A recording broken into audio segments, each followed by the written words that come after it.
So, Black Panther, where does that rank for you amongst the other Marvel movies? I think it's up there for me, actually, to be honest, because it's quite a powerful movie, really. Not just, obviously, for the MCU universe, but for cinema in general. Yeah, quite a good message, especially with having such a predominantly black cast. I think it's quite good for Marvel to show that, you can make an awful lot of money and a really good movie by using black people and not having to have them as, like, side parts. How cool was Michael B. Jordan and Chadwick Boseman? Mate, they're just, they are really cool. I think the music it's really as well. good film, yeah. The music as well, I thought was really good. I'm a big rap fan, so Kendrick Lamar. Which is surprising, really. Oh, I don't know, is it?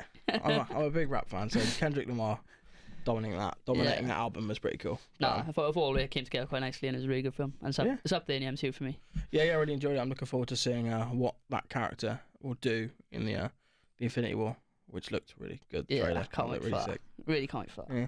But anyway, I think we should. We're not here to talk about movies. We are here to talk about sport. So better crack on, I suppose. Yeah. Welcome back to the Under the Floodlights podcast. Under the Floodlights podcast, and this is the sixth episode. So going strong. Still enjoying it. We're still here. Still turning up every week. Although we're not really that enthused about the first topic this week. No, I don't think any of us really wanted to talk about this, but we kind of have to. No, but it's a big talking point. So obviously we got Six Nations again, unfortunately. This week it's not going to be so much fun. We got a couple of football stories, and then there was a boxing match last night, and the Winter Olympics has just finished. So quick roundup of that. So we'll launch straight into it. Not a good day for you yesterday.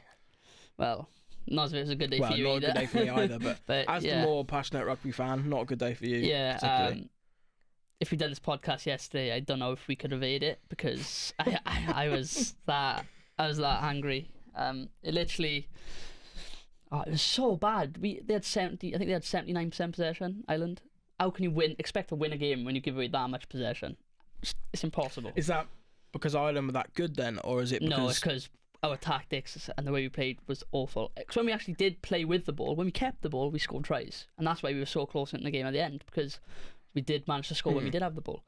But we kept kicking it away, aimless kicking. I thought the selection wasn't the best. Playing Dan Bigger when you were trying to play an expansive game, I just don't think worked. And it was his fault for one of the tries as well. Yeah. He started moaning halfway through a play and then dropped the ball and they went and scored. And you get taught as a young age, as schoolboy stuff, you get taught at a young age to play the whistle, and he didn't. So that really annoyed myself and a lot of other Welsh fans. When Anscombe came on, we looked a bit better, looked a bit more fluent, as he has more of a skill set to play that expansive game.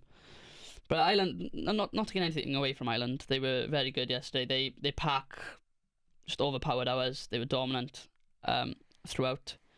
It was just frustrating because when we did score them tries, you could see the potential. Yeah, the potential we do have, and when we conceding stupid tries and giving away stupid ball, it's just really, really frustrating as a Welsh fan. It's coming together, and obviously, hopefully, by the time the World Cup comes around next year, we'll be in a good place. Mm-hmm. But it's just so frustrating right now. For you, does it have anything to do with the tactical approach, or is it just the performances on the field? It's a tactical approach. Warren Gatland, he's lucky he was successful early in his Welsh career because a lot of Welsh fans want him gone now. Rob Howley, everyone is just not good enough as an attack coach. Everyone knows that, especially when you compare him, for example, Stephen Jones, the Scarlets, what he's doing there. Whereas what annoyed me yesterday as well was Warren Gatland after the game tried saying Gareth Davis at scrum half hasn't got the fitness to play the game plan they wanna implement. But the game plan they're trying to implement is the same as the Scarlets, and Gareth Davis does it for the Scarlets week in, week out. So he's just talking rubbish, really. And it's annoying when he's trying to blame the scrum halves when it's literally his game plan, his tactics, kicking the ball away. He's obviously told the players to kick it more often than not, so it's his, he has to take part of the blame. Obviously the execution comes down to the players. But another thing that annoyed me yesterday was everyone's moaning at Gareth Anscombe, obviously for giving away that interception at the end when we were going, obviously, for the win. Yeah. But you can't blame him for one moment in the match. He played really well when he came on, and obviously we were going for it. He could have maybe kept it short, and we could have obviously kept going and hoping to get maybe at least a draw. But he went for all or nothing, and sadly it didn't come off. But the people having a go at him are just the people who don't understand rugby and don't watch it week in, week out. You can appreciate that at least if you really put in the effort to try and achieve and if you fall short. It's one of the worst things when you have players that aren't putting in 100% effort, and then you lose and you think, well, you didn't even try. Yeah, exactly. And because obviously we dropped Reece Patrick after the England game because he had a mediocre game. But I want to see now what happens with Dan Biggar because he was awful. And if he doesn't get dropped, then obviously that's putting out a bad statement from the coaching staff because he deserves to be dropped after that performance. Myself personally, I'd bring Reece Patrick back. You certainly need to show that you have the backbone to drop players if they're out of form and not have players play just because of their name and who they are and their reputation. Because another place where I felt we lost the game, well, it didn't help in losing the game, I should say, was the breakdown. We were not competitive enough for the breakdown. They dominated that area. Their pack was overpowering ours.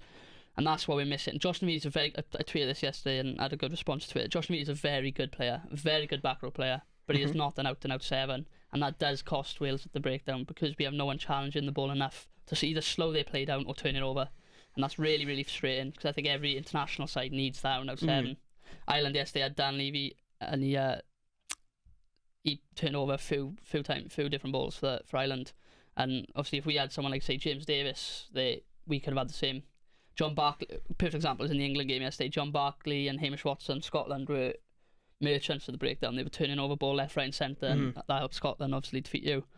So it's just disappointing really. I think I expect, obviously we've got Italy next. I expect a few changes, to be honest. Maybe test out a couple of new partnerships because we expect to be Italy, whatever side we put out.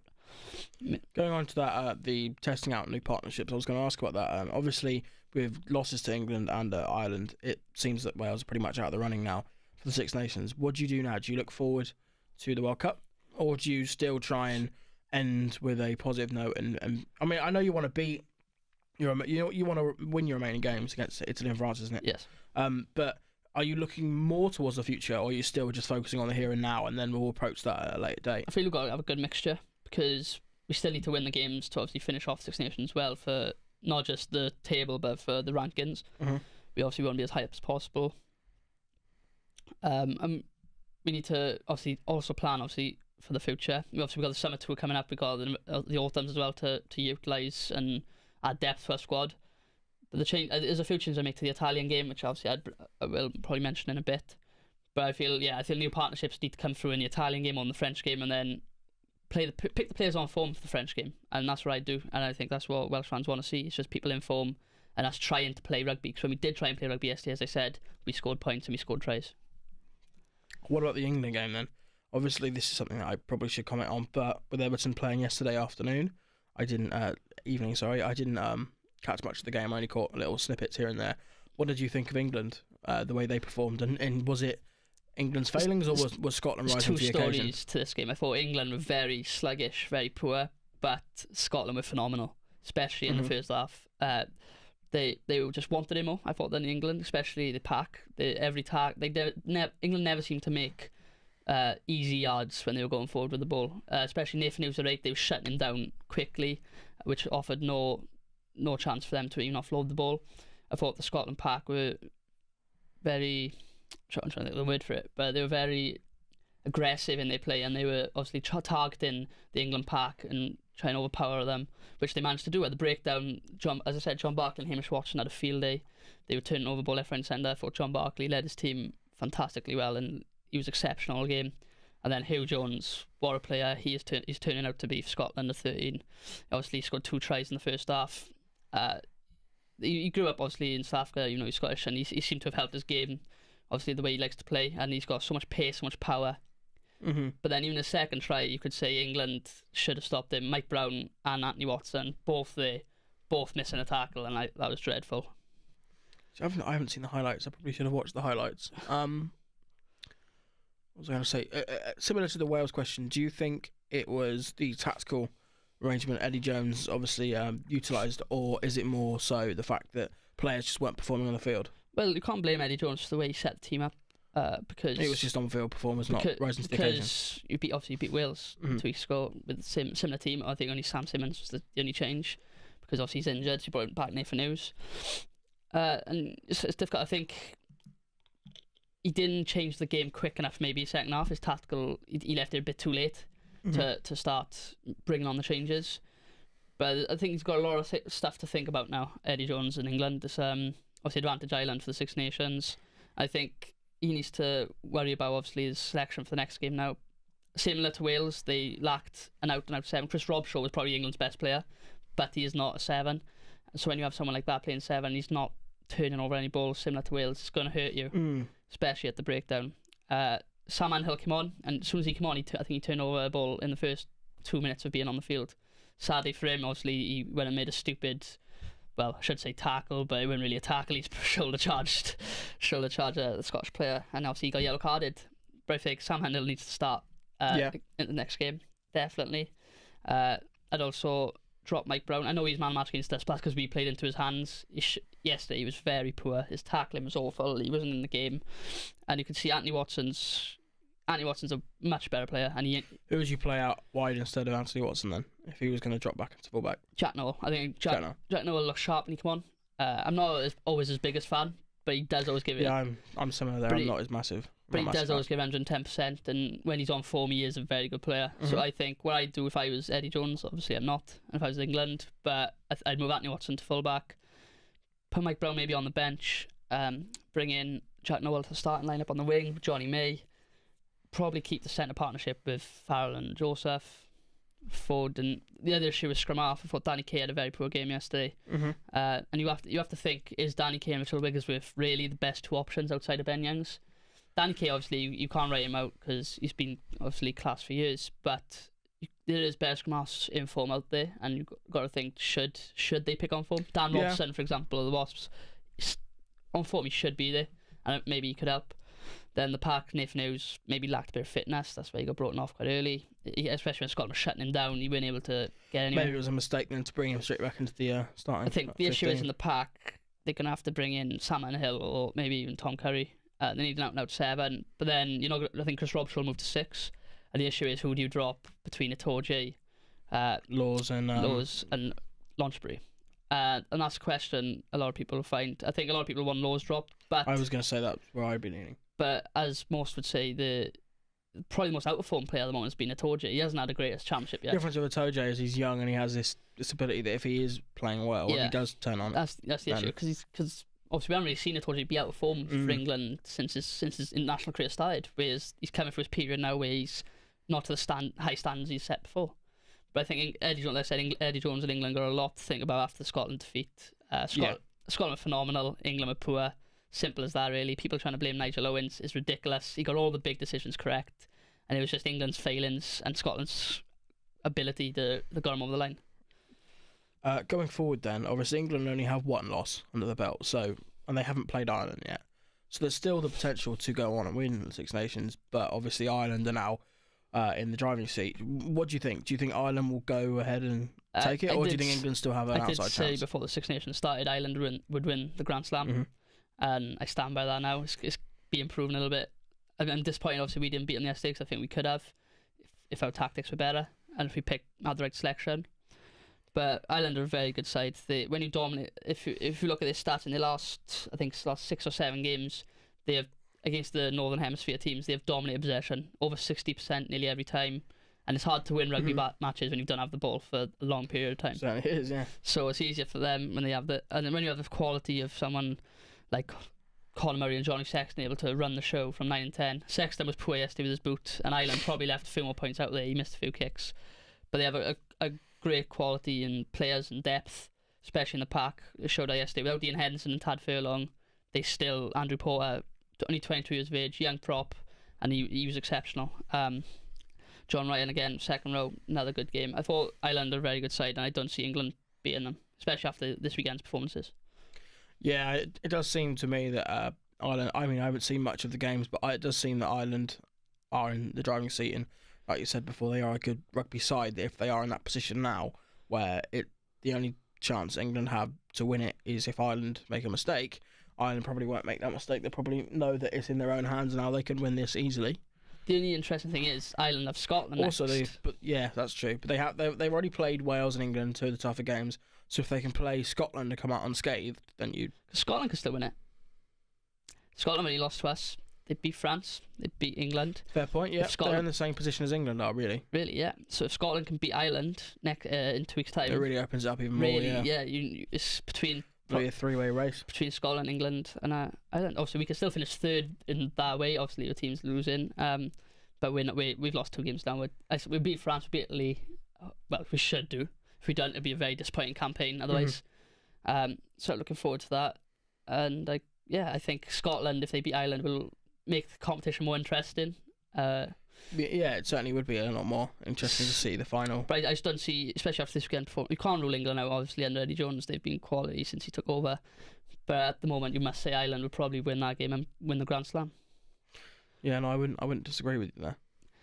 Obviously, looking ahead into the games in 2 weeks' time, was there any changes specifically you'd like to see to the England squad that I've named? Do you agree with what I've said on the England squad? Would you move that to what? Yeah, no, I think. Well, I mean, again, I didn't watch the game, so I'm not quite sure how Mike Brown played. I know you're personally not a massive fan of Mike Brown anyway, so I'm not saying you're biased, but you might be slightly miscued with your judgment of him. But in general, I mean, I trust the way you talk about rugby. I think it's difficult against Scotland. Scotland are a team we should have beaten, I think. Obviously, they are not a bad side. They did well in the summer. They've shown signs in the Six Nations that they are a decent side. But really, it's a game that England should be winning if they have this sort of grandeur ambition to go on and win it. So I'm not quite sure where the buck falls to, whether it goes to Eddie Jones or whether it goes to the team he sets up or the way in which those players perform. Maybe changes are necessary. I don't know who should come in and who should go out, but with who have we got next? You have got France. Yeah, France. So I think with France next, it is a really good time to try and mix things up a little bit to try and find out who your team is going to be going forward into the Ireland game. Not the Ireland game. Yeah, the Ireland game. Yeah. Because obviously France are going to be someone who we'd expect to beat, and then Ireland is going to be a tough game, and obviously it's going to be the final game we play, so it's a lot more stakes. So we need to know exactly who is our best team at that point. So maybe if Eddie Jones wants to try and vary it up going into the France game, he can establish who his 15 will be. For injuries permitting, he will know who his best 15 are to take into the Ireland game to give him the best chance coming up with a positive result, and then hopefully Scotland can beat Ireland, which opens things up, gives us more of an opportunity to go on and take the title. Similarly, with Wales, as you said, I'd like to see us experiment a little bit against it, at least we can know what our best team is heading into the French game. I'd probably keep the same front row. Obviously, the quality didn't have the best of games against Ireland, and the bench did play quite well when they came on. But I think I'd stick with that. Second row, maybe I'd give Seb Davis a turn in the second row instead of Coriel. Coriel had a good first few games in the Six Nations, but maybe deserves a rest. In the back row, then I'd bring James Davis in a 7. I'd probably maybe bring Falto back, get a bit more fitness. Well, he played his first game for Bath on the weekend, so maybe bring him back at 8. And then Shingler needs to keep his place at 6. He's been probably Wales' player of the tournament so far. Gareth Davis obviously sticks for 9. I'd bring Rhys Patrick back in at 10. I feel he deserves to come back into the side. Dan Biggar dropped probably out of the squad completely because I think Anscombe deserves to keep his place on the bench. I'd keep the centre partnership as it is, and then what I would do is the only change I'd like to see. I like the back 3 yesterday. What I would change is I'd move off Penny to wing and Liam Williams to full back. That's the call every Welsh fan wants, but Callum just seems to never do it. It's difficult because George North does look sharp when he comes on off the bench, and it'd be interesting to see if he started. But you can't drop Steph Evans. He's probably been the most dangerous player, and then obviously Liam Williams, everyone knows what he can do, and half Penny's in good form as well. So I'd probably keep it more or less the same, but with a couple of experiments. Obviously, like I said, with different positions. It'll certainly be interesting going into the finale to see who comes out on top. It'll be interesting. The only thing I wanted to add as well, obviously, the French-Italy-Italian game on Friday. I'm not sure if you caught any of that or seen any highlights, but it was dreadful. For a Six Nations game to lack that much quality, it was hard to watch. I think the game lasted a stupid amount of time as well, because obviously I know it paused, but it went on for a good 2 hours, I think, because between every stoppage it played, the referee was giving it extra time, and it was just horrible to watch. There was ounces, little bits of quality in it, like Italy scored a couple of good tries, but French really dominated the game, and it was just vintage normal. It was just boring. The only other thing I want to say quickly before we go into the football, I'm not quite sure this is true. Again, I haven't seen the game, but I saw an awful lot of people on my Twitter timeline criticising the referee in the game between England and Scotland. Obviously, that was your man. As I said, the ones who criticising Nigel Owens is awful because he was, like I said, he got every big decision correct. You think he did get it correct? I mean, I don't know. Yeah, he did. Every big decision correct. The England had one tried to slow because they knocked it on. Clearly was a knock on. And they're moaning about different things. The Underhill yellow card was definitely a yellow card. Shoulder charge, you're not allowed to do it. They were moaning mainly at the breakdown. But that's just because England couldn't compete at the breakdown. John Barkley and Hamish Watson were too smart and too good for England. That was a simple fact of it. Scotland were just better than England across all facets of the game. Not doubting that. I'm just double checking with you. You do think that? Oh yeah, Nigel Owens had a good game. I'm not saying it's his greatest game ever, but overall he had everything he needed to get right, and that's the main thing. All the key decisions he made the right call. So I'd say, if one like rate him out of 10, for example, I'd say he had a good 8.5 out of 10. Okay, that's good to know. If you agree with what I've said on any of the rugby things or disagree, let us know in the comment section down below or tweet me at Luos_Gavin. If you wanna, you definitely need to spell that because that's no one's ever gonna get Luos. Tweet me at LWOS_Gavin if you agree or disagree with anything I've said, or if you want to give me your view or give us your views, we maybe be able to mention it on a future podcast. Just let us know. Yeah. Anything you want us to discuss, that'd be quite nice. Yeah, he's in the comments on Twitter. As we start to actually get a couple of views every now and then, it'd be nice if people gave us a couple of things to talk about. If any of you want to give your opinion out there, we'll obviously talk about it. Anyway, we'll move on to a conversation I can actually contribute a bit more to, football. Yeah. So first of all, obviously, there's been a lot of discussion on Alan Pardew's future. Obviously, he's only just come in this season for Tony Pulis. West Brom at bottom of the table. They're looking a long way away from safety. A lot of people were saying that this weekend's game against Huddersfield would very much be a make or break game, and fortunately he didn't win. So do you think Pardew's now on borrowed time, because it very much seems that it could be time to go? Yeah, well, it's difficult because obviously, like you said, he only just came in this season, and they haven't really got any better. If anything, they've got worse. I think they're 7 points off safety now, 10 points off Huddersfield, who they lost to on the weekend. It's becoming increasingly likely they're going to be relegated. I think Pardew himself has even said that they're going to need a little bit of a miracle to stay up now, because they've got 3 wins in 30 odd games or whatever it is. How can you expect to stay up when you're only winning 3 games in one game every 10, for example? It's difficult. I feel since Pardew's taken over, he's played 7. He's been in charge for 17 games and he's only won once. If you got to feel if he was in from the start of the season and that was his record, he'd been gone by now. I feel the only reason he's still there because he's come in the season. Yeah, but I do think the issue does lie with the fact that West Brom don't have an awful lot of talent in their squad. They have a couple of players here and there that have semblances of ability, but one, they've had an awful lot of injury problems this season. I mean, one of their bigger names, Nasser Chadley, has missed large spells through injury. And 2, just some of the players they have just aren't good enough. The issue is as well, the bigger talents are all defensive players. Shawnee Evans, Higazi, Craig Cheriak, they're all defensive-based players. Well, even that, if you're looking at, I suppose so. Gareth Barry as well, but Gareth Barry's 37 years old, so... The issue is scoring goals, and that's the issue they've always had. Yeah. With Solomon Rondon, obviously that's well and good having someone like him. I think he's a decent player, actually. I agree. I think he's decent, but they don't have an awful lot of other options. Obviously, Daniel Sturridge coming in, that was a bit of a last hope.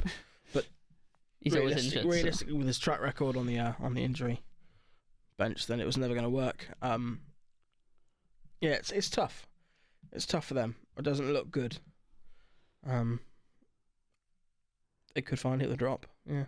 And it's been in the Premier League now for 8 years, and it feels like longer than that, you know. Well, they were a bit of a yo-yo club, weren't they? For a few years, they were going up and down for a while. I don't know. I always think I came to football quite late. Most people started following football when they were, really young. Whereas for me, I was at least 10 before I started getting interested. So for me, West Brom have always been a Premier League club. I don't really remember much about them before that. Yeah, they were a bit of a yo-yo club. Then they managed to get a bit of stability in the Premier League. They've been in for 8 years, but it seems like now is the time they're probably going to hit the drop, because they're just. I can't see where their next victory is going to come from. The issue is they haven't progressed in the last couple of years, and unless you move forward, especially with the amount of money that the Premier League gets now from TV rights and parachute payments, you do need to parachute payments for the ones that get relegated. Sorry. anyone who you get this amount of money, you need to progress and move forward, because every club, not like it used to be in the olden days when half the league had money, half the league doesn't. Now every club has money. Every club is improving year on year. If you don't keep up with everyone else, you're going to fall behind, and then you end up dropping down. And with the money you get in the Premier League now, that's so important that you avoid it, because it's a detrimental effect to the club. Thankfully, Aston Villa might be coming up next summer. They might have recovered quick enough, but an awful lot of clubs don't, and they do drop and then get lost in the mire. You look at the likes of Sunderland now, who you think, yeah, decent-sized club. They're quite successful over the years. They'll probably attract enough players in the summer to launch a immediate promotion push in their first season of the Championship. They look destined to end up in League One next season. So when you go down to the Championship now, you never know what's going to happen. You could be stuck there for years like Leeds, or you could go down again, like what happened to Wolves and now Sunderland, or you could come back up. But it's tough. You certainly don't want to risk it, and it does seem like West Brom are heading that way.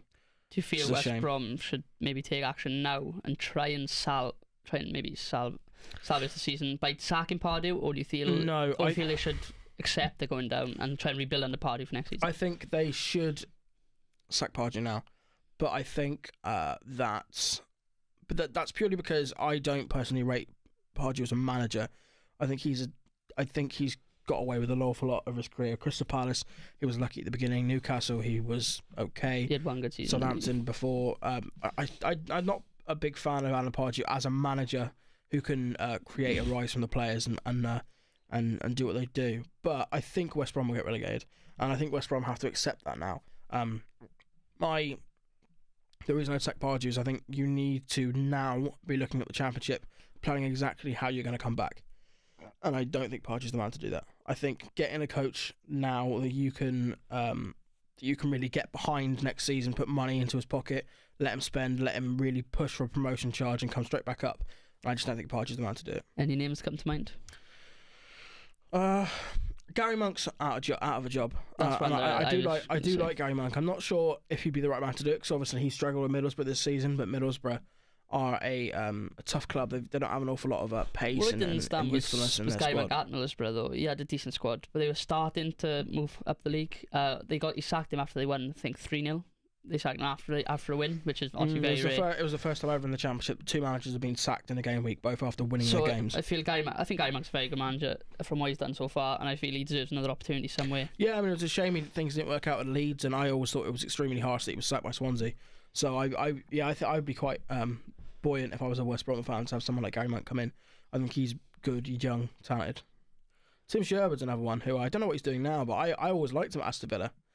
That might be a more controversial pick, but I always thought he was a decent coach. He's done again, at Spurs for a little bit. Young, talented. So. I'm up for. I think there are certainly managers out there if you look hard enough. It's also you can find someone better as well for obviously for England. They can take some Allardyce off our hands if they want. Because thankfully we don't have to discuss Everton too much today, because I am done. After yesterday, didn't go too well, did it? No. Luckily we're playing today. Currently on now actually while we're recording this. So I don't know how we're doing against Chelsea at the moment, but we got a good team out. I'm happy with Pogba playing in 3 finally and Martial starting. So I'm excited for that. What do you make of the rumours this week that Mino Raiola has been offering Pogba to other clubs, including Juventus? I still see that, and I don't see him leaving again so soon. I think if he can start getting back into form, maybe, like I said, I think everyone knows his best positions in a midfield 3, or to the left side of midfield 3, I should say. And I think today with Matic and McTominay in midfield with him, I think that'll suit him. Obviously, if he can perform against Chelsea, it'd be a massive boost for himself and for the club if we can pick up a victory today. I'm also happy Martial starting, because everyone wants to see him thrive. And him and Pogba could have a decent link up on the left-hand side of the pitch. But then you hope you get the win then, and try and close that gap down on City. That's over with. City's on the league, but I want to finish second. I still want to win. 16 points before this game weekend, so yeah, it's a long way away. Yeah, I'll take second, and hopefully try and win either the Champions League or the FA Cup. Champions League ain't happening, but the FA Cup at least would be a good. Someone else who's had a bad weekend other than West Brom. Oh yeah, Jack Butland, a man who has been touted as England's number 1 for the World Cup, the upcoming World Cup in Russia. He had a bit of a howler against. Who was it against? Leicester. It It was Albrighton put the cross in, and it was an awful own goal. I don't know how, just fumbled it completely in his hands, threw it into his own net. So with the current regime in charge of England, it's fully expected, unfortunately, that Joe Hart will be the number one choice for the World Cup. But an awful lot of people were saying that Jack Butland, being young, talented, probably the better talent, should be number one. Obviously, he hasn't had the strongest of seasons, and after that mistake, where do you think England should be looking for the number one, or even who should be the keepers be that go to the World Cup? Because obviously there's so much debate with do we stick with the experience or do we go with the better quality but more inexperienced? The England goalkeeping situation shows exactly why it's embarrassing. Shows exactly why the English setup is failing, because I fully agree. Because you're picking players who are just on name, not on form. Joe Hart hasn't been good for years. Like, when's the last time he had a good season? 3, 4, 5, 6 years maybe. He's been dreadful. I won't go out that far, but it has been a while. He has been dreadful. Well, at least 3 years. He's been dreadful. Honestly, he goes out to he leaves Man City on loan to West Ham to go start to obviously play for England World Cup. He has dropped for Adrian. He actually goes to get game time and gets even less. He is awful, and I don't understand. Even Torino said when he went there on loan, they said they expected an awful lot better from England's number one, which really is shade for us. It's basically saying, "Wow, he's the best you got." Because I think he made the most mistakes leading to goals in the Italian league. All mistakes directly leading to goals, and then the other goalkeeper. He is dreadful, and for me, him being anywhere near the England squad is an absolute farce. Literally an absolute disgrace. And you've got so many actually decent goalkeepers that it's not going to look in because they're not known or they're not named. Who would your number one be? Would it be Butland or Pickford or Foster, or would you go with like an outsider? Well, for me, you can't pick Butland. I would have, before the season started, I probably would have said Butland, because Butland's a really good goalkeeper, but he's had a very poor season in Stoke. I think even Stoke fans have been quite unhappy with how bad he's been. So if you're picking on form, this won't happen. That's the thing, and that's the shame really with the England setup. They're not going to pick on form. But if you're picking on players on form, then you've got Joe Pickford at Everton, a really good season. Nick Pope at Burnley, really good season. Ben Foster, West Brom struggling. He's had a decent season. He's a really good goalkeeper. Who would your number one be then out of that? Someone I actually did mention in there, but my number one, because I think he's a really good goalkeeper, really consistent, is Tom Eaton. He's obviously only just come back from injury, so it depends how he comes back from that. Yeah. From his dislocated shoulder. If he come back and regain the form he had, and is a solid, obviously it's harsh on Nick Pope at Burnley. They've got two really good goalkeepers, clearly, and it's difficult. But Tom Eaton's such a good goalkeeper, and I think he should be England's number one, because he's so consistent, solid, and when was the last time he had a bad season? True, he is a solid keeper. For me personally, if I was going to be making the decision of who goes to the World Cup, I would be bringing along Butland, Pickford, and Hart. And I've said this before, and I know you disagree. My sole reasoning for taking Hart is for experience in the dressing room. He would not be a playing member. He would be a playing member technically, but he wouldn't play. He'd be third choice. Butland would be my number one. But maybe in the next couple of months, I ended up going for Pickford because he has been good this season, even though Everton have been a shambles. Pickford's been. You wouldn't solid. take Tom Eaton. It's the fitness. If he can come back, if he comes back now, and then from now to the end of the season, starts for Burnley more than Nick Pope. Harsh on Nick Pope, he's been great this season. But if Heaton can come in and just show that he hasn't lost a step, then it makes things a lot more difficult to choose. If I was the England coach, you've got to pick on form. You've obviously got to have a little bit of experience. You do. But for me, I think you also need to look to the future, because realistically, England aren't going to win the World Cup. We know that. But every time we go into the tournament thinking, right, this is our year. It's never our year. You have to plan going forward. Pickford and Butland are both extremely young and extremely talented. I'm not saying Nick Pope isn't, but he hasn't got the experience. If you bring him to a World Cup and you throw him straight in, he hasn't played for England. He hasn't even played for England. Hasn't even been in the squad yet. If he goes to the World Cup and he's our number one choice, I'm not going to say he should be number one choice, because, like I said, you do need a little bit of experience at least. But I feel the experience of him going there would help in future, and so I think Tom Eaton. Maybe so, yeah. And I feel Nick Pope might get moved to another Premier League club if Tom Eaton comes back and he's fit and rearing to go, because obviously he'll want to play. Yeah. So for me, I'd take Tom Eaton as my number one if he regains his fitness and gets back to the form he had, which I think he is returning. I think he's had a couple of games for the 23s. He'd be my number one, and then I take Joe Pickford as my number two, and then I take Nick Pope as my number three, because they're the three keepers who deserve to go on form. And think Jack Butland is harsh. For me, you're very much looking at an awful lot of players who are going to be younger, and inexperience this season. I don't for the World Cup. Sorry, I don't think you should be taking so many players that are experienced, because at the end of the day they're not good enough. I think England need to go through a wholesale change of the personnel they take. And Joe Hart, for me, the third choice goalkeeper is someone you know isn't really going to play. If they have to play, then you need to have someone who's fairly competent. The very least you can say about Hart is he's competent. He'll make mistakes, but he'll do a job. If you absolutely had to have someone in there, he's not going to be a complete catastrophe. I don't know. I don't think he's a poor goalkeeper, but he's not an awful goalkeeper. Oh, he is. For me, I think he's dreadful. No, he's not down. I don't think he's down that low. But for me, there aren't going to be that many. If I was picking the World Cup squad, there wouldn't be that many senior heads in the dressing room. And like I said, the third choice keeper is basically a throwaway position. Then they're not going to play. You can afford to have someone who will be more supportive and helpful for the younger players. But is Joe Hart going to be that helpful? With really? Gary, I mean, for me, Gary Cahill's the captain, but only by default, because we don't have any better centre halves. So he's more than likely going to play the majority of the games. I think they have plenty of better centre halves than Guy Cahill. For me, even Chelsea fans don't Guy Cahill at the club anymore. I know that, but what I mean is, going into a major tournament, who have you've got John Stones, you've got Phil Jones, Chris Harry Smalling, Maguire. Harry Maguire. I don't think Chris Smalling's not Chris Smalling for me. He's better than not for me. Guy Cahill, not for my me. opinion. And I think he's had not a very good season this season, Chris Smalling, but I think he is better than Guy Cahill. Not for me. A couple of other players. I don't rate Chris Smalling, but for me, I'd take Stones, Jones, Maguire, and Cahill. I'd like to take Keane, but realistically, he hasn't been good enough this season, so he doesn't deserve to go. One of the Burnley boys outside bets, maybe. Again, but it really, you have to gamble. You do gamble. Is he going to start? No. Is he going to be playing for England long term? No. You're talking about James Tarkowski, I imagine, or Ben Mee. One of them. They're interesting choices. I'm not quite sure, or Ben Mee certainly. He's 28. Is he 29? Yeah. Tarkowski is at least 24, 25. He has a future going forward, but Ben Mee, I don't see Ben Mee, I suppose, could, depending on how they want to look at it. But for me, I think you have to really take a look at what senior players you have on offer. Jordan Henderson, for me, will go out of default again because there aren't that many other options, but he's dreadful. And that's not bias. He just generally is dreadful. I don't mind Jordan Henderson. And then I think he's really poor. And then Gary Cahill for me, will be starting as captain. And I think other than that, there aren't many other players. There are obviously players that have experience, like, if Danny Welbeck goes, he's been around the squad a while. If Jack Wilshere goes, he's been around a while. Danny Rose, Kyle Walker, there are experienced players there, but there aren't many really there aren't many leaders or people that I think off the field will be able to help in the way that someone like Joe Hart would be able to provide for the younger players.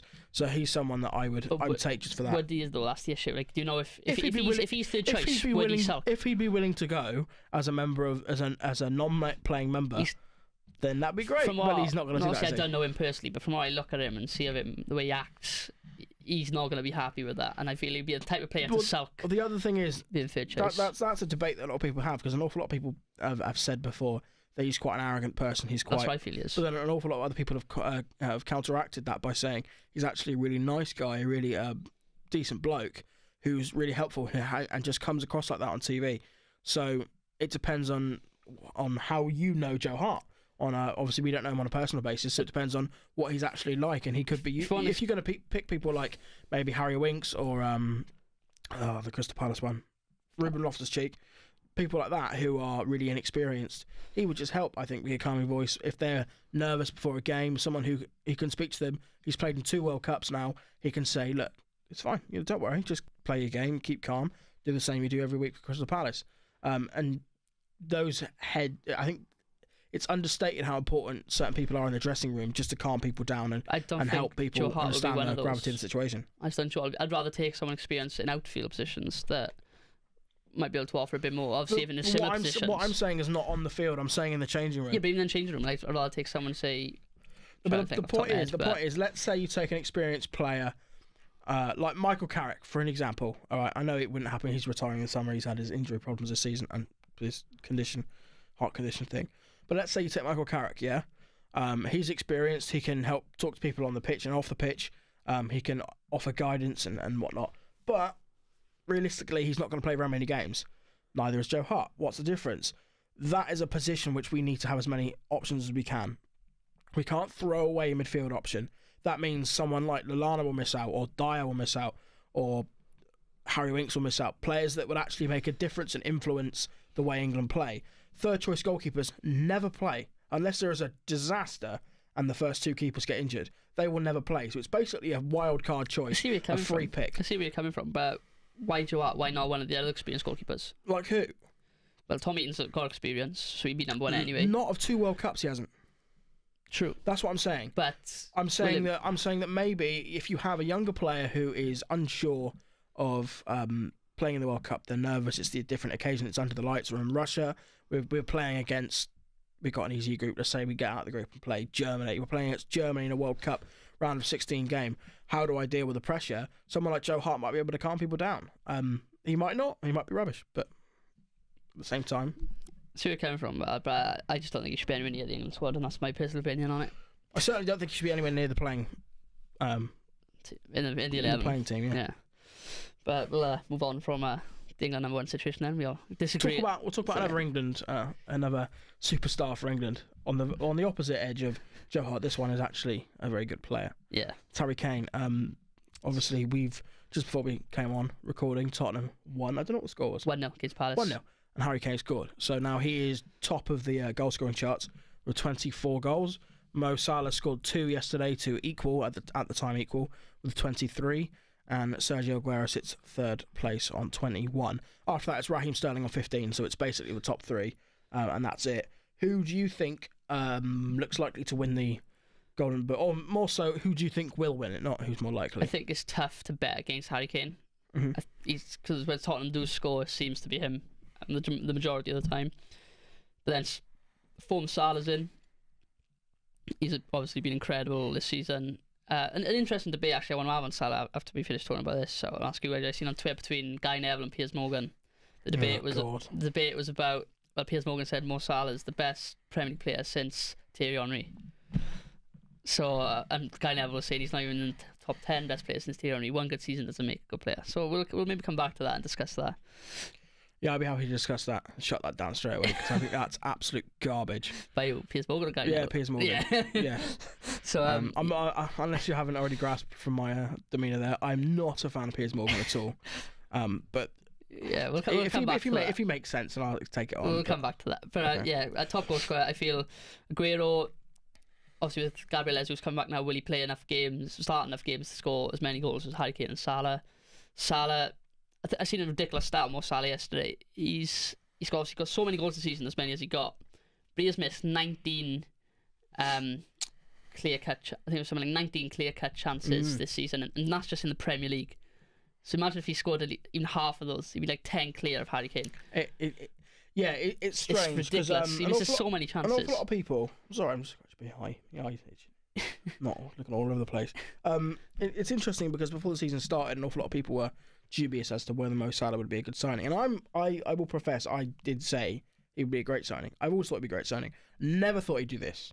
I thought he would be a good signing to Liverpool because for Roma he really showed that he has an awful lot of talent and that Chelsea wasted him. Even I didn't see that coming. How good he's been. 32 goals in all competitions this season. Yeah. Harry Kane has just equalled his career best with 35 in one season. Obviously, they're both overall competitions. It's tough to look at where things are going to go. I think Sergio Aguero is definitely a dark horse. So he's someone you can't rule out because of the ability he has. He is fantastic. But it very much does seem like it's going to come down to Kane or Salah. And with Salah, the benefit he has is he plays in a very fluid attacking team with the likes of Roberto Firmino. And they do score an awful lot of goals. Roberto Firmino and Sadio Mane. The flip side of that, though, is that if Liverpool win 2-0, 3-0, whatever, goals could quite easily come from Roberto Firmino or Sadio Mane, whereas Tottenham, 90% of the goals go through Harry Kane. So in that sense, Kane has an advantage that his team, he is the man, not one of the men. I don't know. I'd go with Kane, I think. I think Kane has it. Not just because he's in the lead at the moment, because he's such a talent. He can score from any situation. He's fantastic. 3 years in a row, a few wins this year, I think. So I think that's the biggest mistake, biggest miscalculation of my Yeah, you named him a one-season wonder in his first good year. I never called him a one-season wonder. I said that it's like how that's worked out for him. I never said he was a one-season wonder. I said that he very much seemed to be in the right place at the right time, and it was just a bit lucky. And luck doesn't last forever, but obviously he's proven. Luck's last 3 or 4 years anyway. But yeah, he shot that one down. Yeah. Basically, moving on to what you want to shout down is the debate I mentioned with Guy Neville and Piers Morgan. So what did he exactly say again? Piers Morgan tweeted that Mo Salah is the best Premier League player since Thierry Henry. And Guy Neville replied saying, that's a ridiculous comment. It's only one season. He is not even in the top 10 best players since Thierry Henry. He's not even the best Liverpool player since Thierry Henry. That's what a lot of the tweets said as well, because Luis Suarez. Luis Suarez? Yeah, exactly. I mean...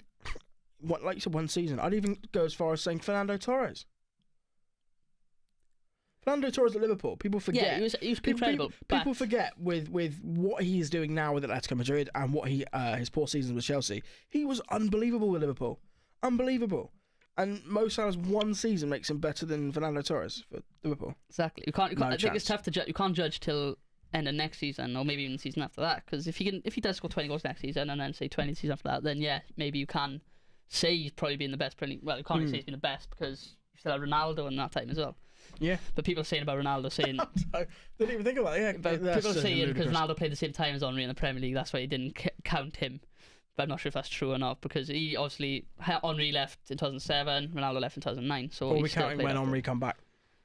No, it's got to be since when he first left, 2007. Okay. All right. But...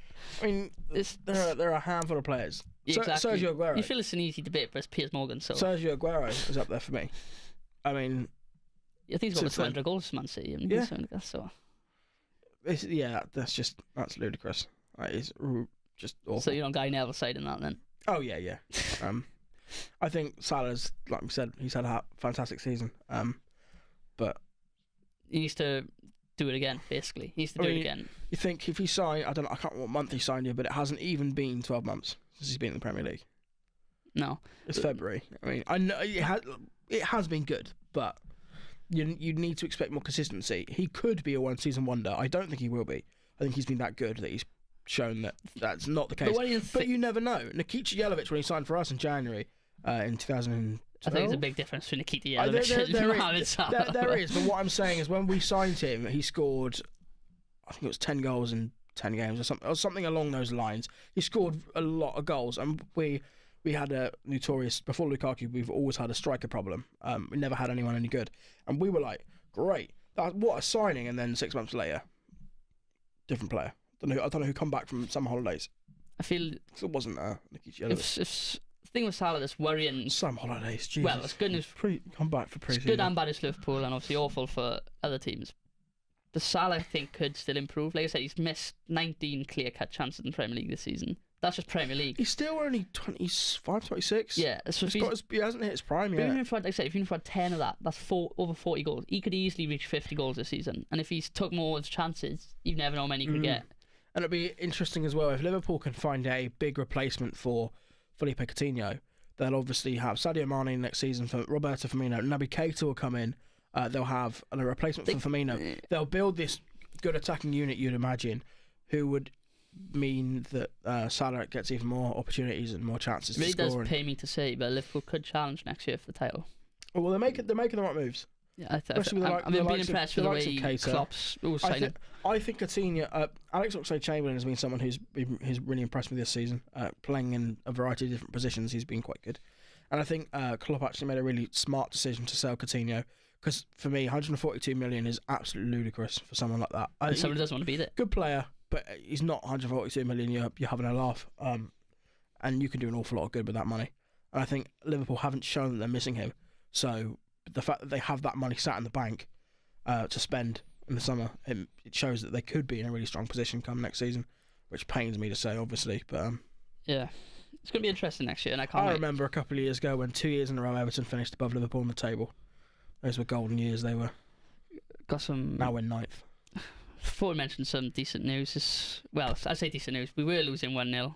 Man United, obviously Chelsea currently on while we're talking. We were losing 1-0, but now Lukaku's equalised. So who scored for Chelsea? I don't know, but I know Lukaku has scored, so that's positive. I took him on my fantasy team. But I did bring in Aguero, so if Aguero scores... I gave up on that a long time ago. Miles behind. Yeah, you are. I think you lost. Yeah. It's not going well for you. I always find that I can pick a really good team on paper. If you look at that, like if that was a real team, you'd go, "Oh, that's not bad," but they just never get any Currently, points. there's a producer, Marcus Stanley, in a booth. Was he? But hopefully, I can catch him by the end of the season. We'll see. Money riding But on it. You hope so. sticking obviously with football, League Cup final day. Yeah, we won't talk too much about it because obviously you'll have already seen the result before this goes live. But So we're just going to mention obviously it's big games. our opinion and what we are predicting. I got a feeling, Arsenal might win today. Yeah. It's difficult because Man City and they've been awesome this season, but Arsenal, I think, haven't lost the new Wembley. I think they've won 8 from 8 or something stupid like that, or 8 in a row. I at saw a Wembley. stat like that. Yeah, something along So- those lines. They're difficult at Wembley, especially when the players who seem to thrive at Wembley for them as well is Aaron Ramsey. Always seems to do something for them, and if he's fit and playing today, he gives them an extra edge in that midfield. I think they'll have a point to prove as well because obviously they had a disappointing Europa League performance against Ostersunds recently. Obviously they still qualified, but they did lose. So they'll be able to prove something. For me, it's still gonna be Man City, but I mean, I said last week that it would be Man City. Good news for Arsenal as well. And, they lost to Wigan, so Yeah. you never know. But I said there was absolutely no chance news Wigan for were never us. going to win. But Good news for Arsenal is Raheem Sterling is not fit to play. So Raheem Sterling's not in the squad. that is a big. So that's a benefit. big benefit for Arsenal because he's had a great season, as you said, 15 goals in the Premier League this season and many other goals in the Cup. So it'd be an interesting final, I think. I actually want Arsenal to win. I'm hoping it's going to be a good game because I mean we're going to leave here and get back to watch it. And hopefully it will be an entertaining game. Obviously we both. You want Arsenal to win because of Man City, but for me I don't care who wins either way. So I'd like it to be an interesting game. Also, I'm just really glad Man City lost to Wigan because no quadruple for them, and if they lose today, no treble for them. So it's just getting less and less, which is good as for me. Very true. Very true. At least they can still hold over the fact that they won the Premier League though. Yeah, that's really disappointing. The only other thing as well is obviously I didn't look at the full draw, but Arsenal obviously Europa League draw was the other day. Arsenal got AC Milan. The older big boys fighting in the team they're familiar with in the Champions League over the last couple of years. They've now both it's a sad state of affairs that they're both in the Europa League now. It's like 2 big fish in a small pond at the moment.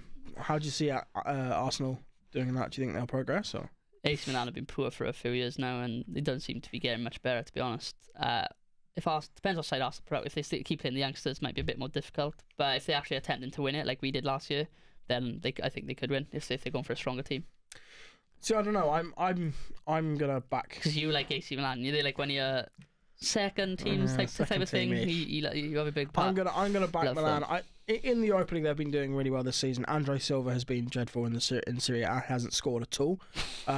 This season after signing for 30 million in the summer from Porto, he hasn't scored a single goal. But he's scored, I think, 7 and 8 in the Europa League. He's doing really well. Gennaro Gattuso, I think, has been a really good manager since he replaced Vincenzo Montella. He's already earned more points in less games than Montella did in the first part of the season. And he's getting the most out of some of the younger players, the likes of Patrick Cotrone, Manuel Locatelli. I think Suso's obviously one of their best players that they have. I think they're really looking promising. And with some of the talent they have, they really should be doing better. You have Frank Kessie in midfield, Ricardo Rodriguez at the back.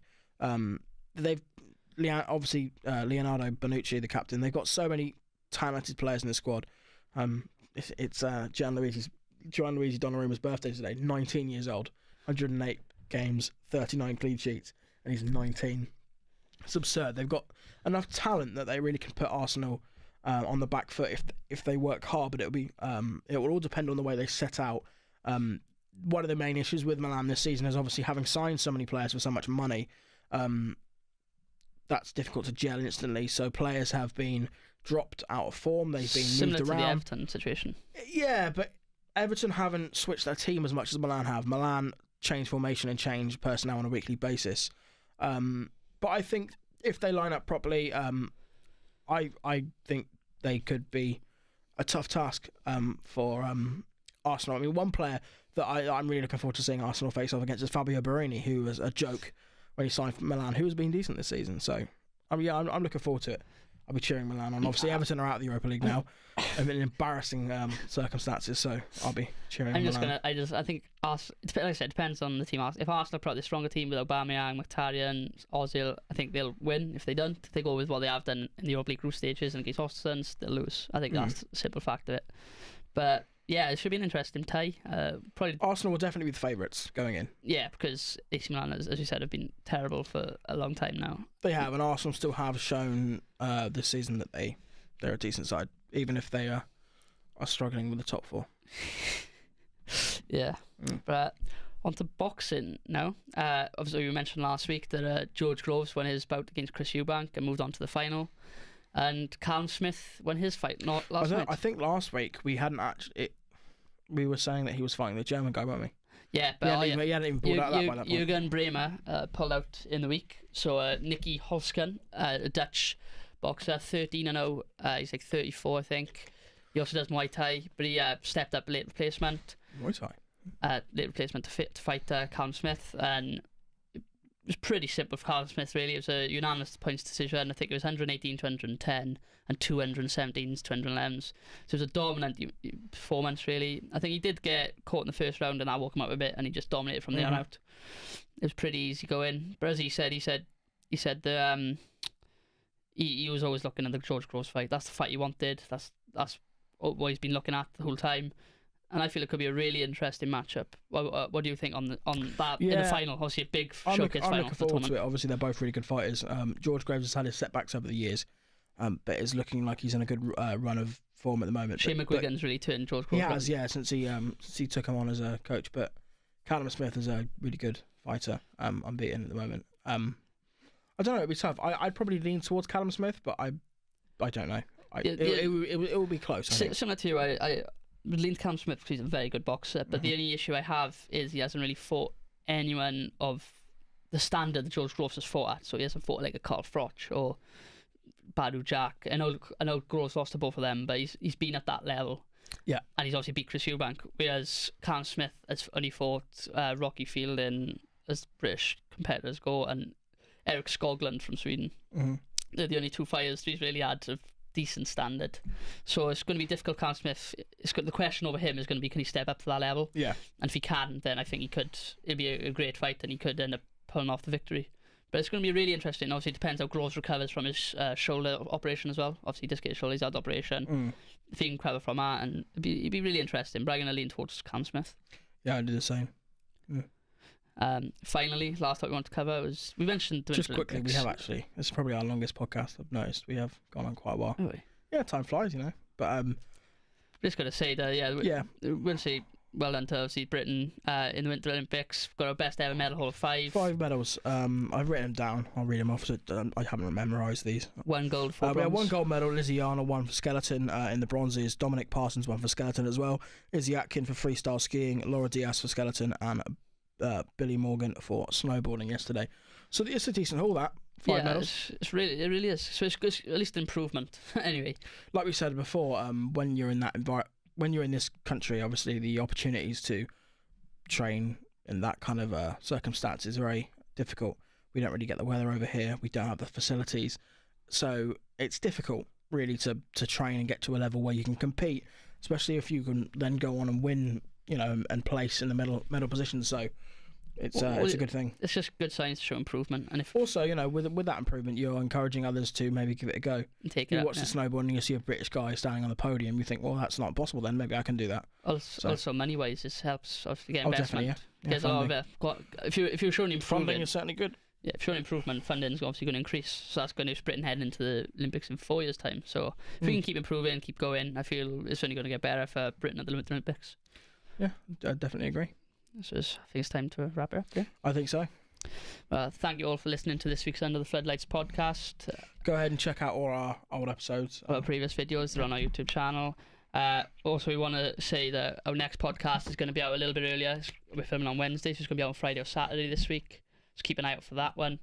And thank you to Marcus in the booth, as always. As always, he's doing a great job, and hopefully you can all go follow him on Twitter. If you want to agree or disagree, or have your say in anything we've debated today, let us know in the comment section down below, or on Twitter at UTF_podcast, or at LWOS_Gavin or Cuff Rights CUFF. WRITES. And all the links are in the description. Like, subscribe, and we'll see you next week.